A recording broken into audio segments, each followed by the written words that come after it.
हे कुंती पुत्र अर्जुन, इस रणभूमि की धूल और शस्त्रों की गूंज के बीच तुम्हारे मन में उठा ये संशय ही तुम्हारी सबसे बड़ी परीक्षा है। तो मैं तुम्हें इस युद्ध के कठिन मार्ग पर क्यों ले जा रहा हूं?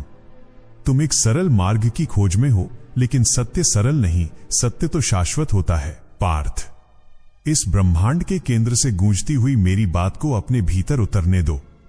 इस संसार में आत्म साक्षात्कार की दो ही निष्ठाएं हैं, सांख्य योगियों के लिए ज्ञान का मार्ग और कर्म योगियों के लिए निष्काम कर्म का मार्ग। पर हे सव्यसाची, क्या तुम्हें लगता है कि कर्मों को त्याग देने से कोई सिद्धि को प्राप्त कर लेगा? क्या हाथ पर हाथ धरकर बैठ जाने से मन शांत हो जाएगा? सत्य तो यह है अर्जुन कि इस चराचर जगत में कोई भी जीव एक क्षण के लिए भी बिना कर्म किए नहीं रह सकता। प्रकृति के 3 गुण तुमसे निरंतर कर्म करवाते हैं। जो मनुष्य अपनी इंद्रियों को हठपूर्वक बाहर से तो रोक लेता है, लेकिन जिसका मन भीतर ही भीतर वासनाओं के जाल बुनता रहता है, वो मिथ्याचारी है। वह स्वयं को धोखा दे रहा है। आज का मनुष्य भी इसी द्वंद्व में है। वो शांति की तलाश में काम छोड़ना चाहता है, लेकिन शांति काम छोड़ने में नहीं, बल्कि काम को सही भाव से करने में है। याद रखना, सफलता केवल उन्हें नहीं मिलती जो कठिन परिश्रम करते हैं, बल्कि उन्हें मिलती है जो उस परिश्रम को अपना धर्म समझकर करते हैं, क्योंकि कर्म न करने की अपेक्षा कर्म करना कहीं अधिक श्रेष्ठ है। अकर्मण्य होकर तुम इस नश्वर शरीर का निर्वाह भी नहीं कर पाओगे। हे कौन्तेय, इस सत्य को जानो कि जो कर्म सेवा और समर्पण के भाव से नहीं किए जाते, वे ही मनुष्य के लिए बेड़ियां बन जाते हैं। इसलिए तुम फल का मोह त्याग दो और केवल अपना कर्तव्य निभाओ। सृष्टि के आरंभ में जब विधाता ने जीवों को रचा, तब उन्होंने यज्ञ को ही उन्नति का आधार बनाया था। उन्होंने कहा था कि इस सेवा भाव से तुम देवताओं को पुष्ट करो और वे तुम्हें सुख देंगे। जो केवल स्वयं के स्वार्थ के लिए संग्रह करता है, वह वास्तव में चोर है।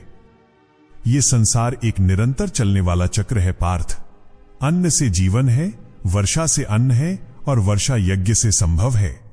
जो मनुष्य इस महान चक्र में अपना योगदान नहीं देता, जो केवल अपनी इंद्रियों के सुख की अग्नि में जलता रहता है, उसका जीवन इस धरती पर व्यर्थ है। संघर्ष ही जीवन का दूसरा नाम है। जो संघर्ष से भागता है वो ईश्वर से भागता है। तुम्हारी असली शक्ति तुम्हारे भीतर की उस अग्नि में है जो विपरीत परिस्थितियों में भी हार नहीं मानती। विजेता वह नहीं होता जो कभी गिरता नहीं, विजेता वह होता है जो गिरकर फिर से खड़ा होता है और अपने लक्ष्य की ओर बढ़ जाता है। परंतु अर्जुन, उस महापुरुष के लिए कोई बंधन शेष नहीं रहता जो अपनी आत्मा में ही तृप्त है, जिसे स्वयं के अलावा कुछ और पाने की लालसा नहीं रही। उसके लिए कर्म और अकर्म एक समान है। फिर भी जब तक तुम उस ऊंचाई तक नहीं पहुंचते, तुम्हें कर्म की सीढ़ियां चढ़नी ही होंगी। जनक जैसे महान राजाओं ने भी इसी मार्ग से परम सिद्धि पाई थी। तुम्हें लोक कल्याण के लिए एक उदाहरण प्रस्तुत करना होगा। श्रेष्ठ पुरुष जैसा आचरण करते हैं, सारा संसार वैसा ही करता है। यदि तुम आज इस रणभूमि से पीछे हटे, तो आने वाली पीढ़ियां तुम्हें एक कायर के रूप में याद रखेंगी। क्या तुम चाहते हो कि तुम्हारा नाम पराजय और पलायन के साथ लिया जाए? हे अर्जुन, मुझे देखो, इन तीनों लोकों में मेरा कोई कर्तव्य शेष नहीं है। ऐसी कोई वस्तु नहीं है जो मुझे प्राप्त न हो। फिर भी मैं पल भर के लिए भी कर्म करना नहीं छोड़ता, क्योंकि यदि मैं कर्म न करूं तो समस्त मनुष्य आलस्य का मार्ग चुन लेंगे और ये सृष्टि विनाश की ओर बढ़ जाएगी। ज्ञानी पुरुष को कभी भी अज्ञानियों के मन में भ्रम उत्पन्न नहीं करना चाहिए। उसे स्वयं अनुशासन में रहकर और अपने कर्मों को कुशलता से पूरा करके दूसरों के लिए एक दीप स्तंभ बनना चाहिए। प्रकृति के गुणों द्वारा ही सब कुछ संपन्न हो रहा है, पर अहंकार से मोहित मनुष्य कहता है कि मैं करता हूं। यही उसकी सबसे बड़ी भूल है। जीवन में यदि कुछ बनना है तो समुद्र की तरह बनो, जो शांत रहकर भी अपनी गहराई नहीं खोता। अहंकार वो धूल है जो तुम्हारी आंखों को सत्य देखने से रोकती है। जिस दिन तुम मैं को त्याग कर हम और ईश्वर को स्वीकार कर लोगे, उस दिन तुम्हारी सारी चिंताएं समाप्त हो जाएंगी। पार्थ, तुम अपने सभी कर्मों को मुझे समर्पित कर दो।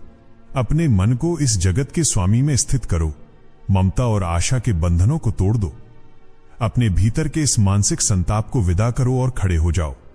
युद्ध करो। अपना धर्म चाहे वो कितना ही कठिन क्यों न हो, दूसरों के सरल मार्ग से कहीं श्रेष्ठ है। अपने स्वभाव के अनुकूल कर्म करते हुए यदि मृत्यु भी आ जाए तो वो मुक्ति है। दूसरों का मार्ग चुनना केवल भय और असुरक्षा को जन्म देता है।